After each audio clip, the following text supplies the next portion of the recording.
Right. 3, 2, 1, we're now live. Welcome, guys, to the Art Heroes podcast. And thanks so much, everyone, for tuning in. My name is Maria JD, and I'm your podcast host. And as every Friday, I'm here today with another amazing digital artist, Robert Tonner. Robert, welcome to the Art Heroes podcast. And thank you so much for coming. Thank you. It's great to be here. Yes, I'm honestly, I'm very excited because we've got such a topic today, and I'm like really happy that you made it. I have like a lot of questions that I want to ask you about because I know you've been in the industry for decades, and you've been working as a sculptor and as an artist in collectibles and toys and like a bunch of intersections of these kind of niches. So this is all very, very exciting. Actually, do you mind just like, can we start with you? Can you just like introduce yourself like really briefly? Like what you normally tend to say about yourself? Oh, wow. I can give you a little bit of history. Is that where? Sure, that's perfect. That? Yes, let's start with a little bit of history. Yes. Okay, I grew up in the Midwest, Indiana, in the States here, and was always an artist, and I thought I was going to be a farmer or a doctor, it's like growing up in the Midwest, that's what you do. But I eventually got to Parsons School of Design in New York, which was an art school. And I did that. I got scholarship to go there and did that for a number of years. And I was sculpting as a hobby. I started working in the garment center and I started sculpting as a hobby. And that's where it really took off. I didn't start sculpting until I was almost 30. So I was kind of late to it, but it was, I really took to it and became obsessed about it, which I have a tendency to do. I get obsessed about stuff. So started my own company, collectible company. We did mostly what I call character figures, which are, characters like Harry Potter or the DC superheroes or Marvel superheroes. And collectible fashion dolls. And we had a very good business for a very long time. Way long. Awesome. Yes, so that was the Tonner Doll Company. Correct. Awesome. And long story short, where did it take you in 2021? Well, I had closed the business. It just got, running I love the art part of the business, but running the business as well. So be careful to the young people out there, be careful what you wish for because you may get it. So I wanted a company where I could do what I want. Well, if you have a company, you can't do what you want. I'm just putting it out there. But so the company closed. I love that. Yeah, the company closed at the end of 2019 into 2020. And I thought I was going to relax and take classes, like Art Heroes classes. But work is still coming my way, which is great. So during COVID, the whole shutdown, I was happier than I shouldn't be this happy, but I was very happy to just be in my studio and do stuff, So it's great. Amazing. Yeah, that's what I've been doing. Amazing. So, okay, fine. Can you tell me a little bit about your relationship with toys and dolls? Because this is clearly your niche. Honestly, I don't think I've ever spoken to any digital artist who would be that much, into this sphere. And to me, this is exciting because this is the whole like universe of dolls that you obviously have been navigating for like really long time. So how did this whole thing start, and why dolls? Well, I was in the garment center, like I said. I did clothing design, and I was pretty good at it. And I had learned to make patterns and stuff like this. But I started sculpting, and I've always liked. We were talking about this earlier. I always liked commercial work.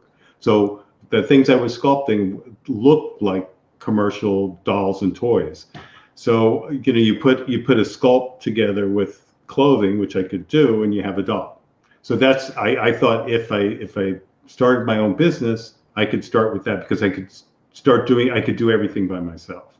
So that's what kind of got me started. But I have a lifelong, we were poor growing up. So toys were always something that you looked at on shelves. You never got to, we didn't get a lot of stuff. So I think that's part of what,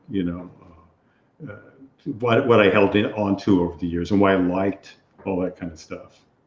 Right. So basically, sorry, go ahead. Well, I was a big comic book person too. So I was just born too early. That's the problem. All the DC and the Marvel stuff, I love that. Even from kid, I remember waiting for the new comics to come in at the corner drugstore and stuff like that. So anyway.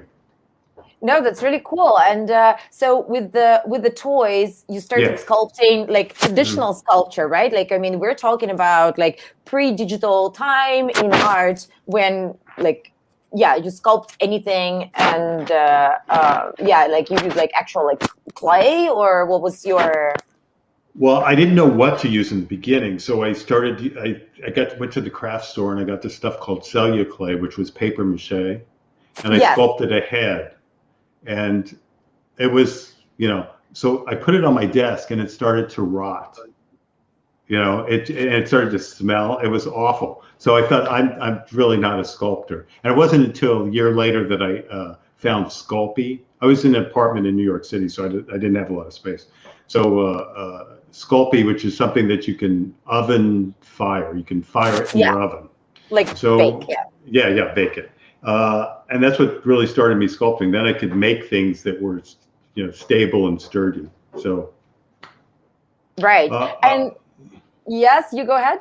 Well, that's just it. It's just, I always found it messy, and I always found it a necessary evil. I didn't like sculpting that way. Even when I moved to clay and armatures and all that, I thought there must be another way. And yes, there is another way. The digital sculpting. So. Yeah, but that was years later, right? Years later, yeah. Absolutely. So what were your first gigs in with toys and collectibles and dolls with actual sculpting? I mean, like back in the day. Well, I'm sure you have a story. What's that? I'm sure you've got a story about that. Oh, when I started the business, I went to Toy Fair at the time. Now this was in 1990. So I went to Toy Fair with a group of dolls, and we sold out. So I started to build on that. But at a certain point, I did an Alice in Wonderland, which was a common doll, theme. But it sold out. I had 50 of them at $600 a piece. Now this was a long time ago, and they sold out in 5 minutes in Toy Fair. So really, I was wow. The name recognition and the fact that, so that got me into licensing, and I was able to, go off of, I picked places. For instance, I went to DC and I said, I want to do a Superman. And they said, who are you?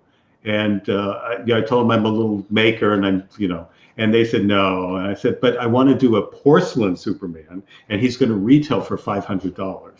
So they were like, oh, that's interesting. So they let me do it. So I got a DC license when like Mattel had it and stuff like this. So it was really that's kind of how I started. And then one license led to another. I was able to build the licensing portfolio. And the biggest one we ever got, which is one of my favorite projects ever, was after Mattel dropped Harry Potter and they tried to give it someplace else, they finally gave it to me. And so I had I had the Harry Potter license for about 8 years by myself. So that was really, exclusively. So it was great. Wow, this is huge. Yeah, it was a pretty big deal. So there was a licensing specifically for collectible toys. Yes, I mean, collectibles they consider different than toys. Yes, exactly. So like, I don't even know, like collectible, like let's call it collectible sculpture, or what's the best way to refer to it? Well, I think, they can look like toys and feel like toys and all that. It's the expense usually that separates the two. It's collectible if it's, $200. If it's $30, it's a toy. So this is very interesting. How do you produce this, do you have any limitations on materials, for example, as an artist that owns a license? They will. I mean, the person licensing to you will say you can't use. For instance, if somebody's doing toys in plastic, you can't use plastic. That's why I was able to get the Superman in porcelain when other people had the license, because it was a different, So they will determine that. But a lot of times there's other things like size will change it and price point. How strict is the full licensing agreement? Oh, very, very strict. Yeah, there's reports and all that kind of that you have to give them, and yeah, it's very strict. And in terms of quality control? Yeah, they want to see everything, and they want multiples of everything. So, but I found, I mean, DC was incredible to work with. Marvel was really good. Disney was good. And we worked with a number of them, and they were all really. They want the best product out there. I didn't meet anybody who just wanted to get the money and all that, but they wanted the best product out there, all of them. So it was fun. I love this. And what is the hardest part about getting the licensing agreement with the brand, with a huge brand like DC, for example? Well, the hardest part is usually the money. You're coming up with the money. Yeah, it's expensive. So, but where do you need money in the very beginning of the agreement? Well, you have to have money to produce whatever you're going to make. That's one okay. Thing. But, so, do you have any, I'd say, requirement on minimum number of items? Yeah, it depends on the license, but yeah, sometimes they do. Sometimes they will. But yeah, then they usually want an upfront, a guarantee against royalties. Say you're paying them 10% per item. They, you say I'm going to sell 5,000 of them, so you have to put a percentage of what you think you're going to sell up front. So that's before anything is done. Yeah. So you haven't made any money yet. Yeah. But basically in the future, can you produce more and sell more than your initial agreement, or it caps? No, sometimes they love you to do that. If it's been successful, sign up again, So we did that many times. Harry Potter was one of that. Where we re-upped 3 times. Wow. Okay. Yeah. Amazing. So, yeah. And do you think now in 2021, a solo artist or a small studio, a collective of artists, will be has any chances of signing a license agreement with the big brand like that? Yeah, I do. I you know what? You have to be clever and look for the area that no one else has gotten into. And I know it's hard now, but you can also do fan art where you can do one of a kind sort of things you could do one of a kind Harry Potter, for instance, and if it's an art piece, then it gets you past that. But if you wanted to really license and produce multiples, you'd have to be very clever. If you're a small company, if you have a lot of money, it doesn't it's not so bad. But if you want to get into it, if you want to get into licensing, I'd say go for a character that's not overexploited or out there a lot. So not like Harry Potter nowadays. Yeah, not Harry Potter. What would be a good one? For instance, Laura Croft recently hasn't been out there a lot. So maybe that's one that you go to. Right. Okay. And what's the best advice you can give to people who really want to get into a toy business and make their own toys and collectibles, from the height of your experience with running your own business as well? Yeah, don't do it. Yeah. No, I'm kidding. It was the most incredible experience. Yeah, one of the most incredible times of my life to have a business, a successful business running for that long. You learn the business part. Definitely learn the business part if you're going to go into business, or have somebody that you really trust and you really know how smart they are and how interested they are in the business part. work with you on that, because the business will trip you up. If you're an artist, the business is gonna, that's gonna be the tough part. So how much of your work in Toner Doll Company was actual art? Well, I have I'm kind of weird this way, but I kind of thought growing the business was kind of artistic, because I had to make it. Sorry. No worries. Sorry about that. Growing the business became kind of an art form to me, because I had to make decisions and look at things in a creative sort of way to get to the next level. So that you can I think you can kind of turn almost anything into an art form. But yeah, so what was your question? No, you're good. Like you perfectly answered it. I was like really curious, like when you were running the business, like what's like how much of it was creative. But yeah, I mean, you perfectly answered that. But I guess it's just like it was what I can read from what you're saying is that it was not creative in a way that you would expect it to be. Exactly. Exactly. So it was not like this, like what people, I guess, would traditionally picture when you say that, okay, like I run an art business. Right.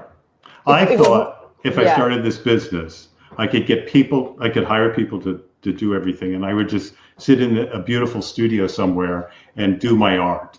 It does not work that way. And then you have to go out and you have to promote the art.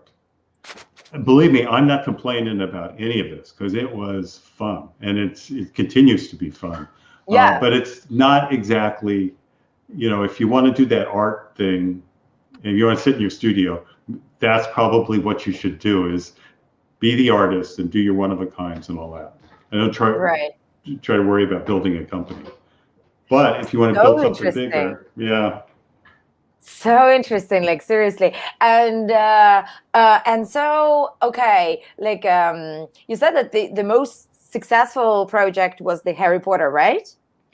Yeah, one of the most successful. One of the most successful ones. And I've been checking out your portfolio and just like stuff that like you have from most recent works online, and I can see like a lot of dolls, like porcelain dolls. A lot of dolls. No porcelain. They're all plastic. They're all plastic. They're all plastic. Okay. Well, like that's really good plastic. Yes, it is. I've been working with the same person, a Taiwanese man who has a factory in China for most of the 30 years, and he's great, and he loves what we do. So that's all great. So how was your transition from traditional to digital? Like, talk to me a little bit about that, because, well, I already know that the first experiments were stinky of traditional.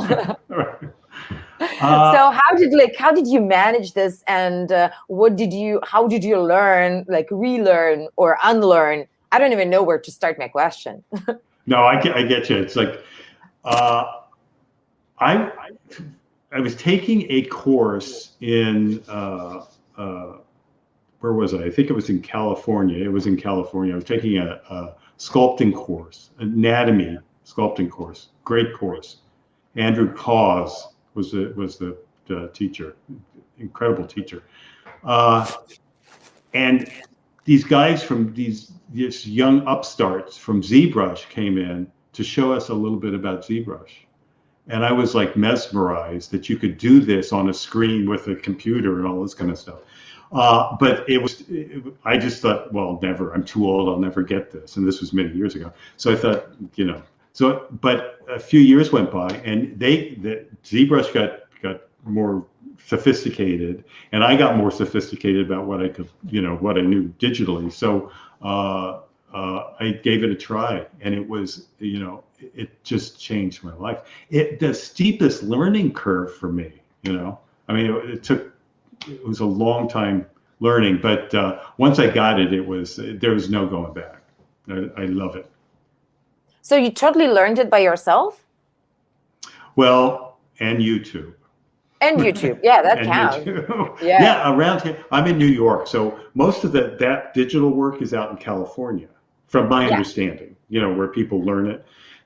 So I kind of had to like learn it on myself, but by myself. But the videos are perfect for me because I can Right. stop them and go back and all that kind of stuff. Yeah.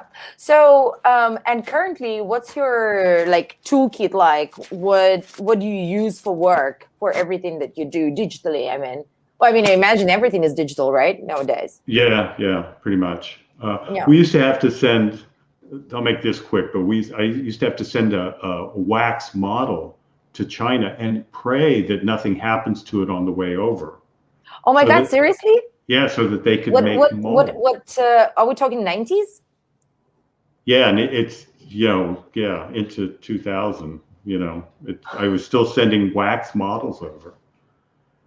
So Wow. yeah, now it's How? just you just send a Like what was file the over. process like? Like actual like the box? Yeah. I do a clay sculpture, cut it apart, make the wax parts, and then ship them hopefully to China, and they'd make the molds and all that. And so now that you don't even, and that's So why crazy.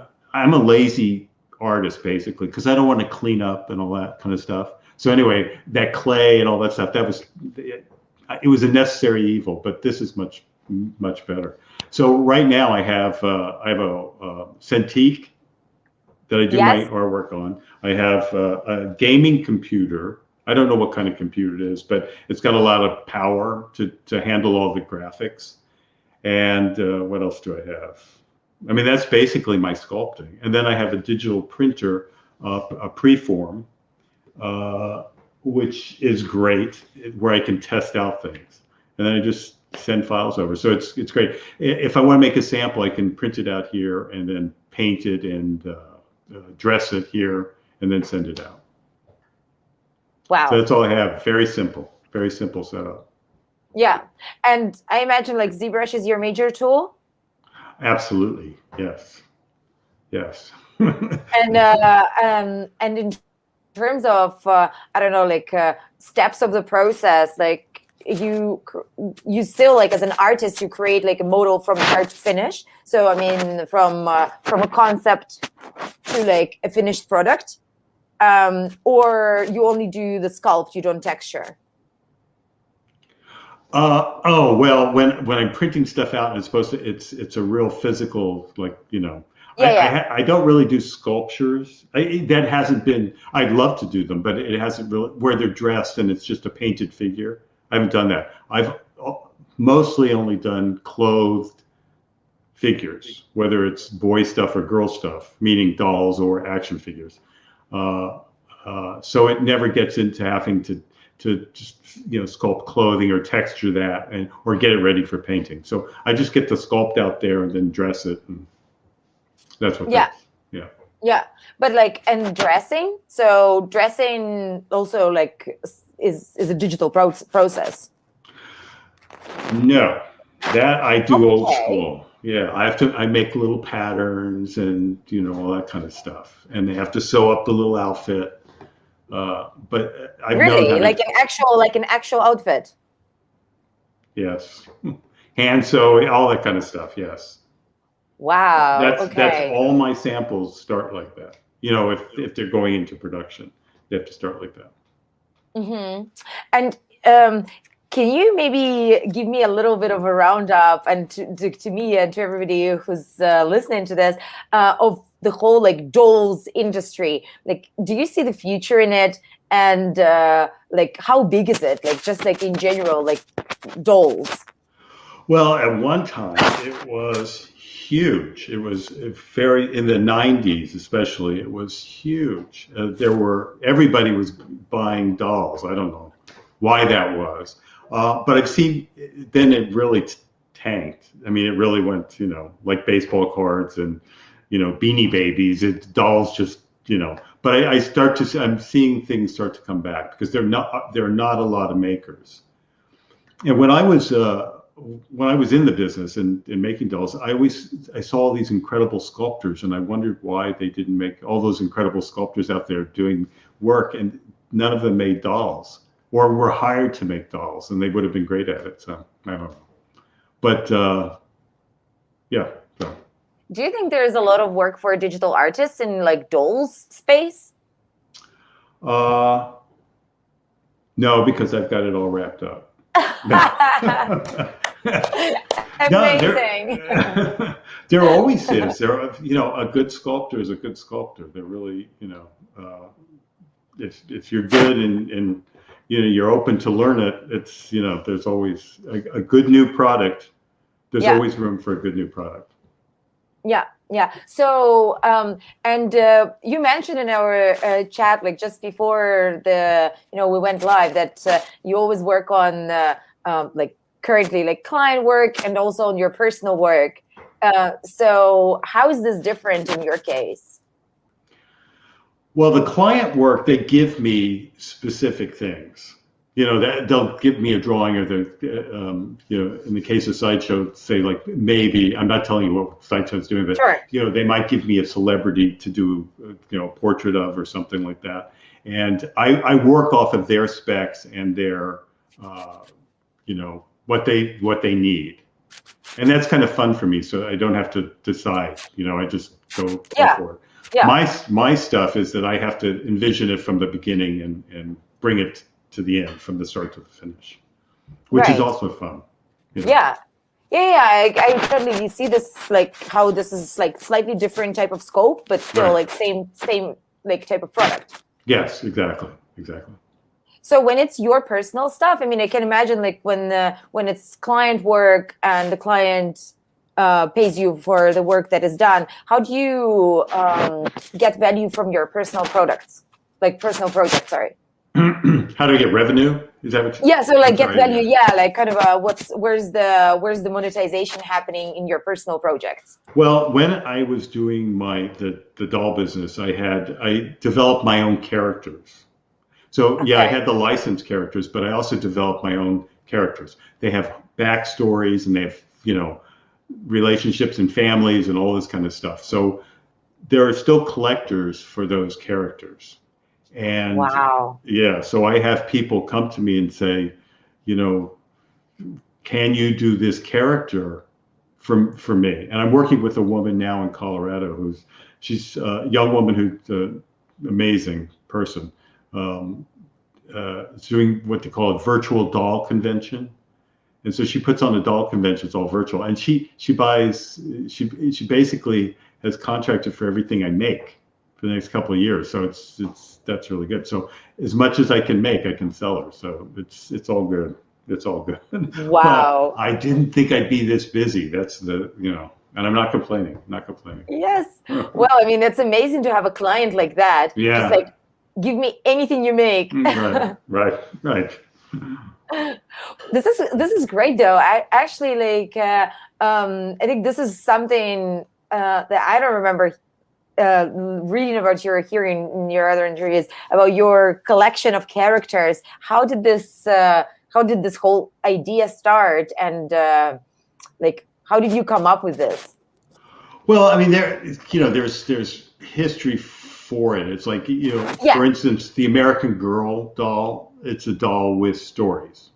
So it's so I understood that could be important. So I wanted to make my stories interesting. So we've come up with a couple of, there was one, Elwyn Wilde is my most popular character of my own. And her tagline is that she was diagnosed very early with chronic ennui.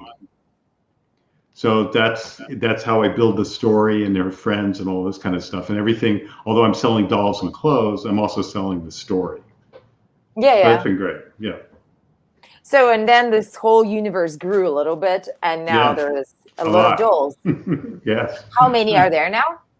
Oh, that I've made there's thousands I've made over the year. Different styles, there's hundreds. I've kind of revamped it a little bit and put it back out there, so it's fresher now. So. And how are they produced? Same thing. I make the sample here, send it to China, the patterns and the sculpts and whatever. They produce them and send them back.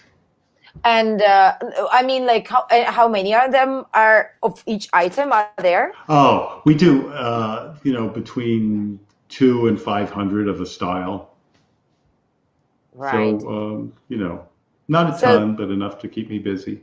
But like, that's huge still. I'm just trying to think that there's then a family of collectors that is pretty big. Yeah, there's a lot of them. There are a lot of doll collectors out there. Okay.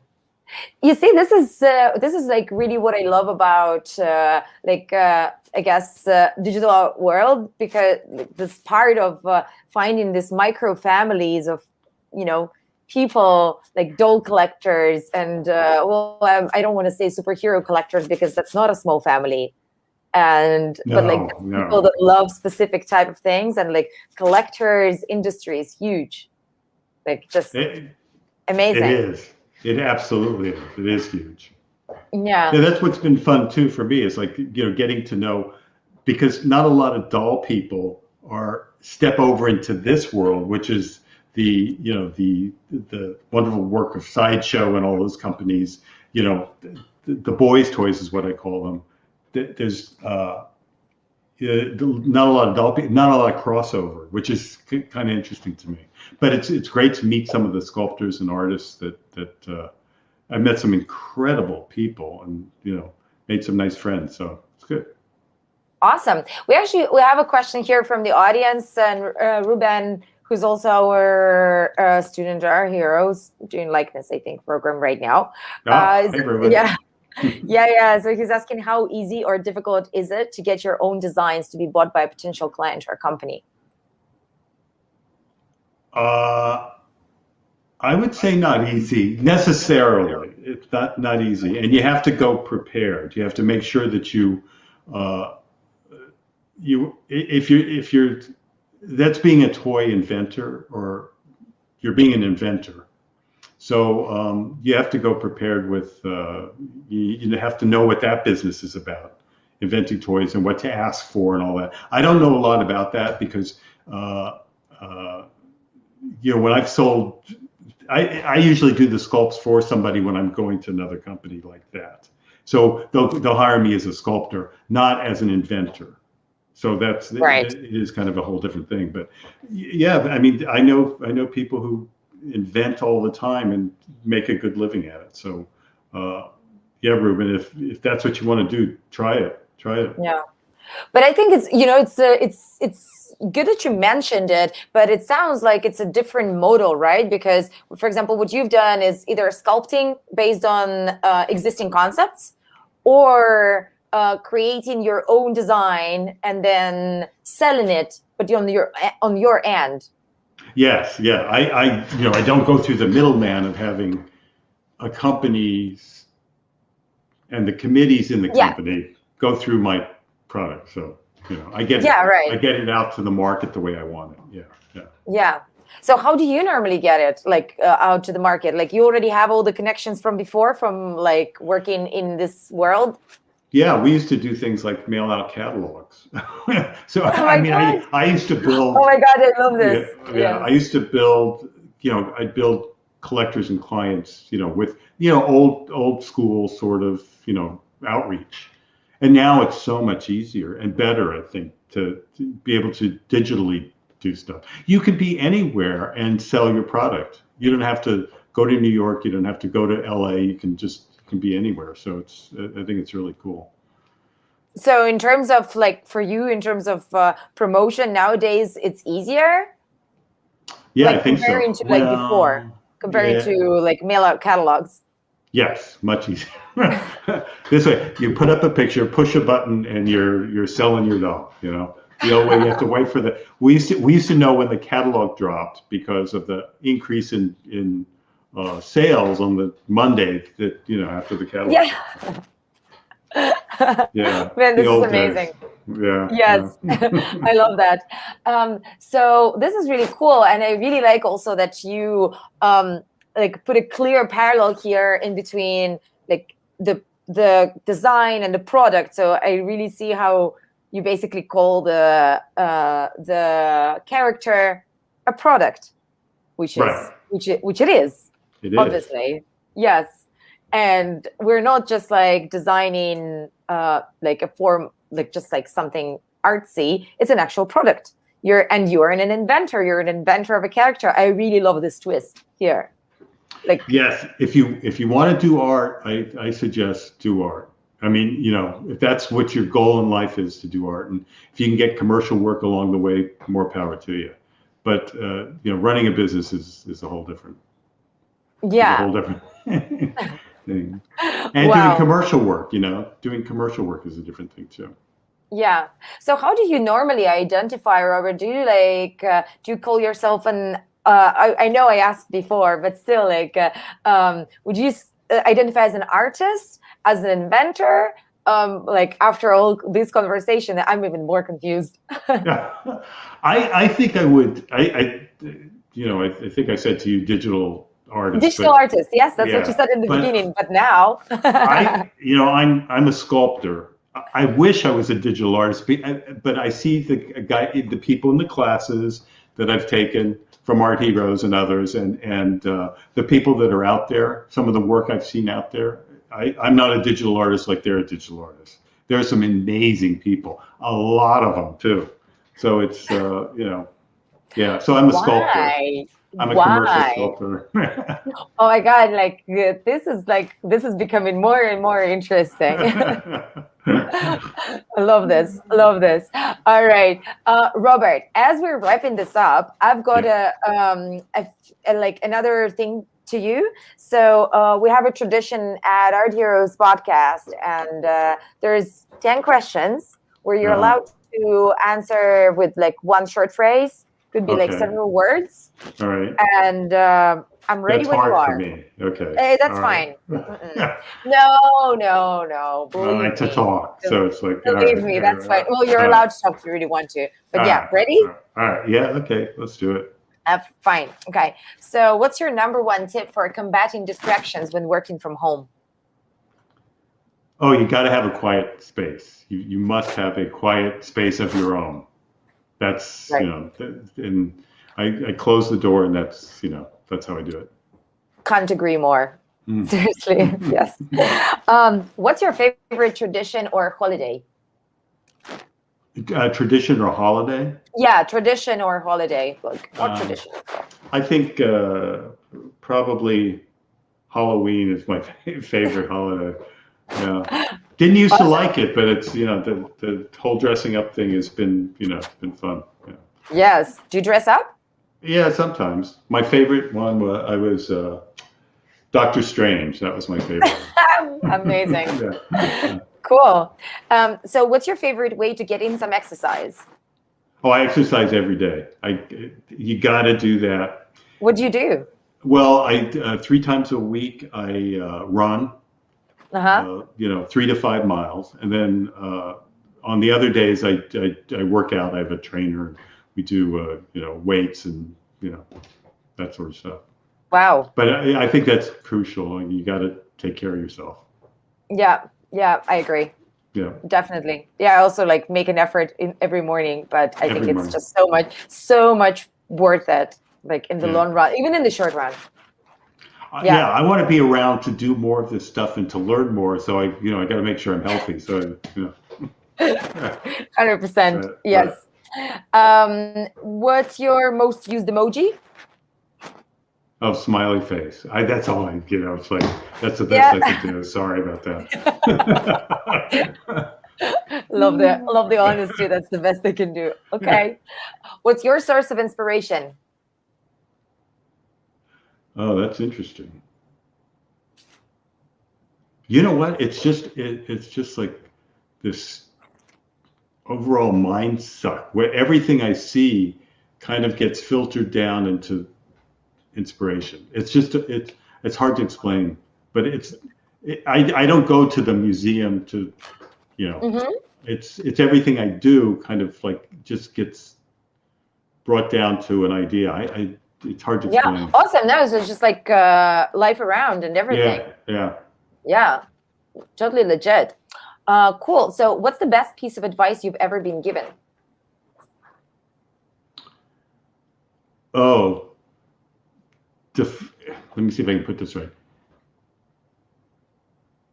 Don't let other people define who you are. You define who you are. You know, if Wow. somebody says, you're not, you know, oh, you've never done, you know, they start with that Yeah, sort yeah, of yeah. thing. Ignore it. You know, you be you. You know, that was the best advice.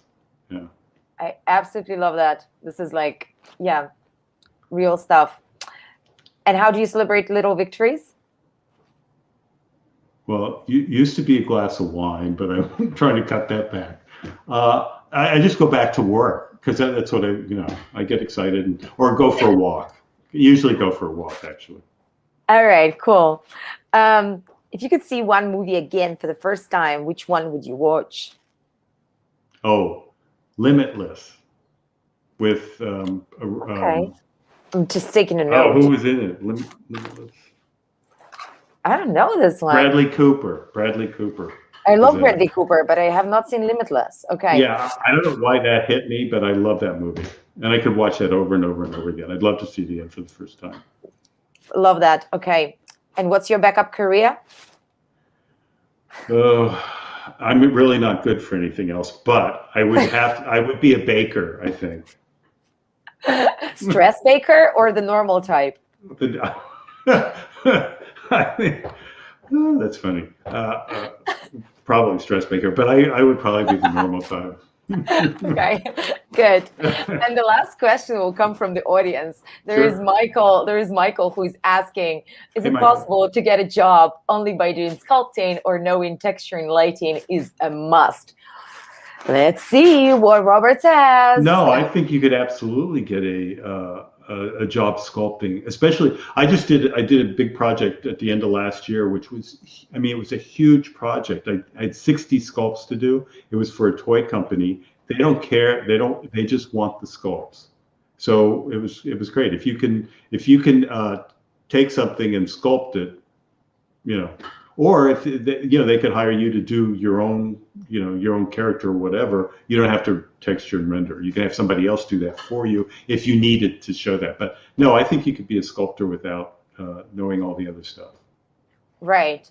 Wow, cool. I mean, that's an amazing, hopeful, statement. And I would probably agree. Just like then there is the question of probability and like entering the industry. So that's kind of a, different level of complexity. How frequently can you be getting jobs only sculpting? But I mean, looking at you, yes, for sure, you can be Yeah, you sculpting. can. I want to give, if I could, real quick, Sure. a couple of pieces of advice. You know, after being in this for a long, long time, two things: your equipment, the stuff that you use, get the best state of the art professional equipment that you can get. The things that the people in the big studios and all this kind of stuff use. Get used to that stuff. Whatever you have to do, you know, go out and sell your car, whatever. Get the proper equipment. Oh, and then what's the other thing? Oh, damn it! It was good too. It's going out of my brain. Oh no. Okay, fine. If you remember this, like, let me know definitely. But with the equipment, like, just wanted to clarify. You're talking about the, like the Cintiq and the PC, and like, what's your setup? Because we frequently get asked, well, like, what kind of equipment do I need to get? Yeah, when I saw that Cintiqs were being used in big studios and stuff like that, that I went and bought, and they're not cheap, you know. But I want to work with what the people in the industry that I want to be in are working in, and that's the point there. Is that you want to be able to go into the studio and not go, "What's a Cintiq?" I don't, you know. You want to be able to, So do your research and do whatever you can do to get the best equipment that you can get. Yeah. And the second question, I mean, still like Ruben asked another one, so I'm going to ask you, sure. In terms of costs and to start out as a hobby, would it be recommended to get a 3D printer and sculpt away? In terms of cost to start out as a hobby, yeah. Like, I guess 3D printed as a hobby. Well, there are cheaper 3D printers that do a fine job, and I'd say that's that's fine. Yeah, I would do it and learn how I got the best printer I could get, that would fit into my studio and I could use. But I'm at a different place. If you're starting with, trying to learn it and stuff, get one that's, doing the in your job, price point, doing the job, and learn from that. And eventually you get another one because there's so much fun. You sculpt something, then you have it. It's great. It's great. Yeah. But also, 3D printers are changing so much. This whole industry is evolving so fast. And nowadays you can get a decent 3D printer for $200-$300. And it is definitely doing a job. So, Ruben is clarifying, instead of getting the manufacturer. Yeah. Meaning, I guess, instead of manufacturing the whole, the toy as in a mass production, I guess that's the question. Sure. Yeah. And there are companies that you can send your sculpt to who will print out for you, which is great too. And you don't even have to do it. You could download your sculpt and then have it printed out and send it right back to you. Yep. Okay, and I'm gonna throw the last question. Something happened to the people that are in the audience, but still, I think we can still get this answered. So, how to get freelance work and avoiding underpaid platforms, is good adaptation portfolio enough? Well, freelance work is the question, I guess, here. Yeah, I would say you got to go to where the action is. So if you want to be, say, like in the toy business, go to the toy fairs and, get to know the people in the business as much as you can and let them know that you're out there looking for a job. That's the best way to do it. I get my jobs through friends who are in the business. They just, hey, we've got this. Do you want to take a look and see if you want to do it? That sort of thing. So it's, get your foot in the door somewhere. Yeah. Robert, amazing. Thank you for saying this, because I always I love reminding to our students that if you stay in the crowded place, there are fewer chances that you get noticed. Not true. And ArtStation and whatnot is a very crowded place. So you have to be there in the crowded place, but you still have to go somewhere else. Yes. Yeah, you gotta, if you want it, you gotta find everywhere they are and go there. Yes. Exactly. Chances are you're not going to be noticed to just stand where you are. Right. Exactly. All right. Okay, guys, thank you so much for asking your questions. And Robert, thank you so much for being here. Really appreciate it. Oh my God, I hope I didn't torture you with my questions, because I just had so many. No, it's always fun. I mean, talk about me now. Yeah, well, that's anyway, that was amazing. Thank you so much, Robert, and thank you guys. And